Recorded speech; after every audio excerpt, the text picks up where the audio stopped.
महिला और पुरुष दोनों में ही सेम एज पदवी होती है। बस नागा सन्यासी सिर्फ हम लोग पुरुषों को ही बोल सकते हैं। स्त्री पुरुष में से कुछ भी है, अगर स्त्री है तो भी ऐसा नहीं कर पाएंगी, अगर पुरुष है तो वो कतई ऐसा नहीं कर पाएंगी, क्योंकि जो नागा सन्यासी जिनको बनाया जाता है वो भी मर्यादा का पालन करते हैं। या तो वो नीचे से गमछा लेते हैं या बदन को हाँ, कवर्ड करके रखते बदन हैं। को एक बार एक वस्त्र से ढक लेते हैं। यूट्यूब पे जिनका वायरल हो रहा है वो मेरे हिसाब से किन्नर है, क्योंकि किन्नर ही इस तरह की हरकत कर समाज के अंदर कर सकते हैं। आम बच्चों की तरह जैसे सारी बच्चियां जाती हैं तो वैसे ही जाती हैं कि वहाँ बिल्कुल इस वेशभूषा का जो टीचर वगैरह हैं उनका व्यवहार आपके प्रति कैसा रहता है? सन्यासिनी के रूप में देखते हैं या फिर जैसे आम बच्चियों को देखते हैं स्टूडेंट? नमस्कार दोस्तों, दर्शक न्यूज़ 24 में आप सबका स्वागत है। हम फिर से आ चुके हैं महाकुंभ 2025 के बीच। दोस्तों, तरह तरह के साधु संतों महात्माओं की उपस्थिति प्रयागराज में इन दिनों देखी जा रही है। इसमें नागा साधु, अघोरी साधु, दिगंबर, जैनी, किन्नर, बहुत सारे ऐसे साधु संत हैं जिनकी उपस्थिति इन दिनों प्रयागराज में। आज हमारे साथ महिला नागा साधु होंगी, उनसे बातचीत करने का प्रयास करेंगे, उनसे जानने समझने का प्रयास करेंगे कि दरअसल आमतौर पर लोग बाग जानते हैं कि जो नागा साधु होते हैं तो सिर्फ साधुओं के बारे में लोग बाग जानते हैं, लेकिन महिला नागा साधु कैसे होते हैं, उनके संस्कार कैसे होते हैं, बहुत सारी बातें जो उनसे जुड़ी हुई हैं उनसे जानते हैं। माता जी, क्या नाम हुआ आपका?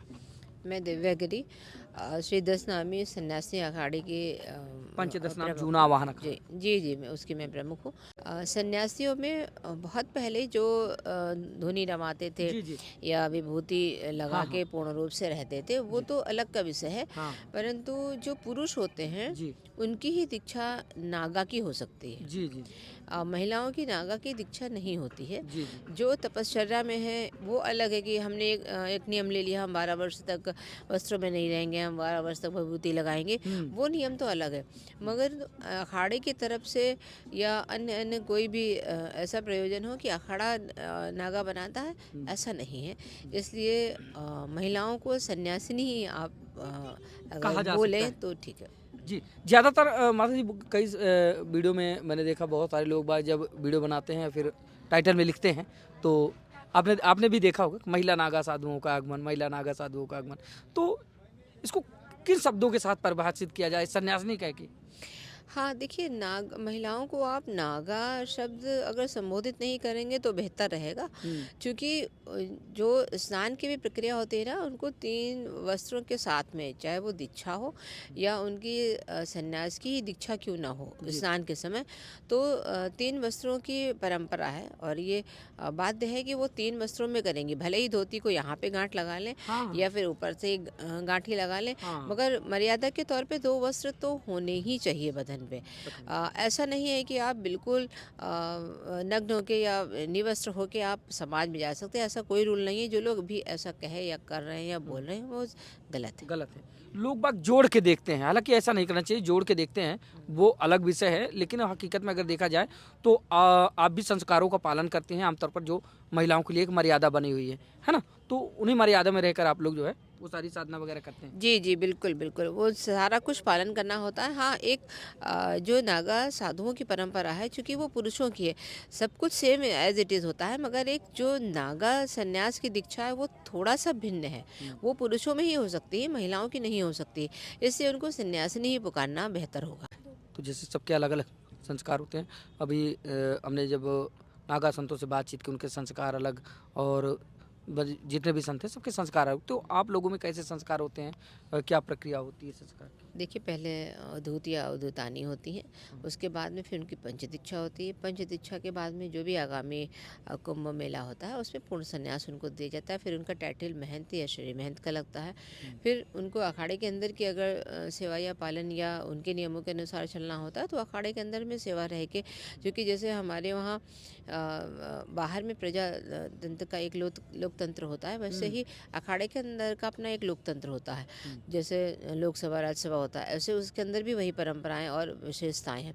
तो जो लोग अंदर जाना चाहते हैं अंदर में रहते हैं, उनकी भी दिगंबर, श्री दिगंबर, नागा सन्यासी ऐसे टाइटल्स होते हैं। और जो बाहर बाहर में शास्त्र का अध्ययन, पठन पाठन या प्रवचन करते हैं, वो थोड़ा सा हल्का सा रहते तो वो अखाड़े में ही है, बस थोड़ा सा उनका कार्य शैली और पद्धति दूसरी हो जाती है। तो उसमें मंडल महामंडलेश्वर हो जाते हैं। और आज आपने सुना होगा कि जगत गुरु की भी पदवी से विभूषित हैं। तो वो दोनों में ही होता है, महिला और पुरुष दोनों में ही सेम एज पदवी होती है। बस नागा सन्यासी सिर्फ हम लोग पुरुषों को ही बोल सकते हैं। अच्छा अच्छा। और माता जी एक सबसे बड़ा जानने का विषय ये है कि जैसे एक मर्यादा जो जैसे कि नागा संत जिस तरह से रहते हैं और आप भी संत हैं, संत जीवन है आपका, और उन्होंने बताया कि जब उनसे बातचीत हमने की डिफरेंट जानना चाहते हैं कि गृहस्थ जीवन त्याग कर सांसारिक मोह माया से दूर रहकर, हाँ, नात रिश्तेदारी यानी कि सारी चीज़ों का त्याग करके संत जीवन अपना, तो क्या आप लोगों में भी वही सारी प्रक्रिया है जी गृहस्थ बिल्कुल, जीवन? हाँ बिल्कुल सेम एज़ इट इज़ होती है। हम लोगों का सिर्फ जो कर्तव्य होता है, अगर मठ मंदिर है तो उसको सँभालना, उससे जुड़ी हुई चीज़ों को देखना है। जो धर्म का जो जिस भी स्तर से प्रचार प्रसार हो सकता है, भारतीय संस्कृति का जिस तरह संरक्षण होता है, वो सारे कार्यों को महिलाओं के द्वारा ही संपादित किया जाता है। चलिए। और जैसे अभी आपके ही साथ एक जो है बाल सन्यासिनी हैं, तो उनको मैंने देखा, उनकी उम्र जो है अभी पढ़ने लिखने की बचपना है एक प्रकार से। तो क्या जैसे गुरुकुल वगैरह बनाए जाते हैं, तो क्या आप लोगों के लिए अलग गुरुकुल बनाए जाते हैं? नहीं, हम लोगों की जो सजग है वो सब साथ होती है। और जो लोग बाहर भी स्कूलिंग करना चाहते हैं कोई भी सी स्कूल में, तो उसमें भी उनको अनुमति होती है कि आप वहाँ से भी पढ़ाई कर सकते हैं। शिक्षा दीजिए। जी। एक वीडियो वायरल हो रहा है माता जी, जैसे कि कर्नाटक की रहने वाली कोई महिला नागा साधु, जिस तरह से उनका व्यवहार है, हाँ, बिना वस्त्रों के घूमना टहलना या अपने आप को जो है सबसे बड़ा संत बताना, नागा संत बताना, हाँ, इस तरह से वो कर रही हैं, तो आप इसको कैसे देखती हैं? देखिए, ये सरासर गलत है, क्योंकि आप नागा सन्यासी का बैठिए बैठिए। होड़ में आप ऐसा कुछ भी गलत ना करें। और उनके लिए मेरा कथन रहेगा, मुझे नहीं लगता है कि वो स्त्री पुरुष में से कुछ भी हैं। अगर स्त्री हैं तो भी ऐसा नहीं कर पाएंगी, अगर पुरुष है तो वो कतई ऐसा नहीं कर पाएंगी, क्योंकि जो नागा सन्यासी जिनको बनाया जाता है वो भी मर्यादा का पालन करते हैं। या तो वो नीचे से गमछा लेते हैं, या बदन को हाँ, कवर्ड करके रखते बदन हैं। को एक बार एक वस्त्र से ढक लेते हैं। जी। तो जब वो मर्यादा में रहते हैं तो महिलाओं का कहाँ तक ये उचित है, और जो लोग ऐसा कर रहे हैं वो बिल्कुल अनुचित रहेगा। और जिनकी आप बात कर रहे हैं यूट्यूब पे जिनका वायरल हो रहा है, वो मेरे हिसाब से किन्नर है, क्योंकि किन्नर ही इस तरह की हरकत हरकत कर। समाज के अंदर कर सकते हैं। और महाकुंभ में किन्नर अखाड़ा भी लग रहा है। पहले आमतौर पर किन्नरों को आपने देखा कि उनके व्यवहार कैसे हुआ करते थे, बधाई मांगना, फिर बातचीत में मतलब तरह तरह के व्यवहार उनके हुआ करते थे। अब किन्नर अखाड़ा को आप कैसे देखती हैं? देखिए, किन्नर चूँकि हम लोग उनको बहुत ही सम्मान की दृष्टि से देखते हैं, और वो हम लोगों के लिए देवता तुल्य होते हैं, क्योंकि उनकी देव यूनी होती है। जी। तो कहीं न कहीं वो मनुष्यों से तो अलग हैं ही। तो हमको एक आदर, एक सम्मान जो उनको देना चाहिए, वो उचित सम्मान दें। चूँकि श्री पंडित साहब जूना अखाड़े ने ये पहल की, उनको सम्मिलित किया, तो वो जूना अखाड़े से ही संबंधित हैं। तो बेहतर है कि उनको उचित सम्मान मिलना चाहिए, क्योंकि लगभग हर किन्नर की दीक्षा एक मुस्लिम दीक्षा होती है। तो ये भी हिंदू धर्म के लिए बेहतर है कि जिनकी दीक्षाएँ पहले मुस्लिम धर्मगुरुओं से हुआ करती थी, वो वापस हैं, वो अपने अखाड़े में आ रहे हैं, तो बहुत बेहतर और स्वागत योग कार्य है। आप एक महिला सन्यासिनी हैं, तो महिलाओं को लेकर मतलब क्या मुहिम है आपकी? कुछ देखिए, जो विशेष? जो महिलाएं इस कार्य क्षेत्र में आना चाहती हैं, जिनको संन्यास अच्छा लगता है, जिनको वैराग्य अच्छा लगता है, या इस क्षेत्र में वो आगे बढ़ना चाहती हैं, उनका स्वागत है और उनको आना चाहिए। हाँ, कुछ साल पहले ऐसी परंपरा हुआ करती थी, लोग डरते थे संन्यास में आने से, मगर अभी नवयुवक नवयुवतियाँ त्रिपुण लगाना चाहती हैं, धार्मिक बनना चाहती हैं, मंदिर में भी आना उनको पसंद है। तो जो इस क्षेत्र में आना चाहती हैं उनका स्वागत है। और चूँकि महिलाएं, ईश्वर ने विशेष रूप से उनको विशेष आशीर्वाद दिया है, तो उन विशेष आशीर्वाद की प्राप्ति है। तो उसके उनके जो उद्देश्य है, स्वच्छंदता आपका उद्देश्य नहीं है। आपका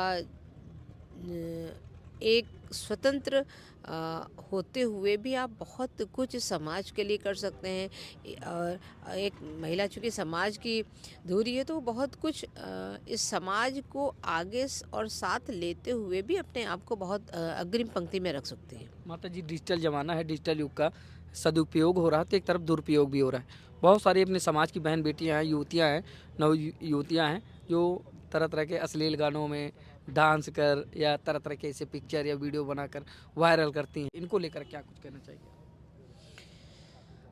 देखिए, ईश्वर कहें या हमारे जो जीवित भगवान होते हैं, माँ बाप, उनकी उनको धोखा देना, उनकी आज्ञा का उल्लंघन करना ये कहीं भी उचित नहीं है। क्योंकि हर एक चीज़ का वो कोई भी चीज़ हो आपके लिए, इलेक्ट्रॉनिक हो या वैज्ञानिक हो, उसका दोनों एंगल होता है। आप सदुपयोग करेंगे तो आपके लिए फ़ायदेमंद, दुरुपयोग करेंगे अधिकता में कुछ भी होगा तो दुरुपयोग होगा, तो समझना आपको है, क्योंकि मनुष्य बुद्धि आपकी है। जी तो निर्णय आपका होना चाहिए और फैसला आपका होना चाहिए। आप उस रास्ते को चुनें जो आपके लिए और आपके समाज के लिए बेहतर हो। धन्यवाद। तो अभी हमारे साथ गुरु माँ के साथ ही जो है एक बाल सन्यासिनी है। इनकी क्या उम्र है, अभी इनसे ही बातचीत करेंगे और क्यों इन्होंने जो है सन्यासिनी जीवन अपनाया, बहुत सारी बातें इनसे ही बातचीत करें। क्या नाम हुआ आपका? सिद्धिगिरी। सिद्धिगिरी। कितनी उम्र है आपकी? 13 साल। 13 साल। 13 साल की उम्र जो है ये जो बचपन की उम्र है पढ़ने लिखने की है, आप सन्यासिनी मतलब क्यों बन गई? मेरी इच्छा थी भक्ति भाव करने की। नहीं, कहीं से प्रेरणा मिली होगी कुछ देख कर जो है तभी आप इसमें आए, तो कैसे? मैं माई लोगों को देखती थी हाँ। तो उसमें भी मेरा मन हुआ तो मैं बन गई। कहाँ की रहने वाली? महाराष्ट्र नागपुर। महाराष्ट्र नागपुर। माता जी के पास कैसे पहुँचे? वो हम लखनऊ आते जाते रहते थे। अच्छा अच्छा, पहले मतलब जुड़े हुए थे संस्थान से, तो अभी घर वाले भी आते जाते मिलते? मालूम नहीं मुझे। बचपना याद आता है कि जैसे आमतौर पर बहुत सारी बहन बेटियां हैं जो मोबाइल का ज़माना है, ऐसे वीडियो बना बना के जो है रील वगैरह ये सारी चीज़ें। नहीं नहीं, पढ़ाई लिखाई कहाँ से हो रही है आपकी? नागपुर में ही हो रही है। अच्छा, तो अभी महाकुंभ तक यहाँ रहेंगे या फिर छुट्टी ली हूँ 2 महीने की। इसके बाद फिर वापस चले जाएंगे आप? हाँ फिर स्कूल जाएंगे? हाँ, तो क्या कॉन्वेंट में पढ़ रहे हैं या फिर गुरुकुल में पढ़ रहे हैं, कैसे? कॉन्वेंट में। कॉन्वेंट में। तो आम बच्चों की तरह जैसे सारी बच्चियाँ जाती हैं तो वैसे ही जाती हैं कि वहाँ बिल्कुल इस वेशभूषा में? नहीं, स्कूल यूनिफॉर्म में। School uniform. अच्छा, जो टीचर वगैरह हैं उनका व्यवहार आपके प्रति कैसा रहता है? सन्यासिनी के रूप में देखते हैं या फिर जैसे आम बच्चियों को देखते हैं स्टूडेंट के रूप में? सन्यासिनी रूप में। हाँ, तो कैसे बातचीत करते हैं वो? आपसे ही बात करते हैं। हाँ। हाँ और जो आपकी सहेलियाँ होंगी, हाँ, वो भी सब क्लासमेट होंगी, वो सब सब तो वो कैसे देखती हैं आपको? मतलब साधारण देखती हैं या फिर सन्यासिनी हैं आप? सन्यासिनी में देखती है। अच्छा अच्छा, रिस्पेक्ट रहता है। हाँ, रिस्पेक्ट रहता है पूरा फुल। अच्छा, तो परिजनों के बीच आप रहना होता है, जैसे माँ बाप के बीच रहना होता है, नहीं घर वालों के साथ रहना नहीं होता? नहीं, हमारे तो घर वाले यही है। गुरु माँ है, सब कुछ यही है। चलिए ठीक है दोस्तों, महाकुंभ 2025 के दौरान हम मौजूद थे जहाँ पर तरह तरह के साधु संत महात्माओं की उपस्थिति इन दिनों देखी जा रही है। तो आज हमारे साथ महिला सन्यासिनी थी जिनसे हमने बातचीत करने का प्रयास किया और उनसे जुड़ी तमाम जानकारी थी जो हमने आप लोगों के साथ साझा की। फिलहाल इस तरह की बहुत सारी अपडेट पाने के लिए आप जुड़े रहिए हमारे साथ, देखते रहिए दर्शक न्यूज़ 24। तो मिलते हैं फिर से इसी तरह किसी शानदार खबर के साथ, तब तक के लिए नमस्कार।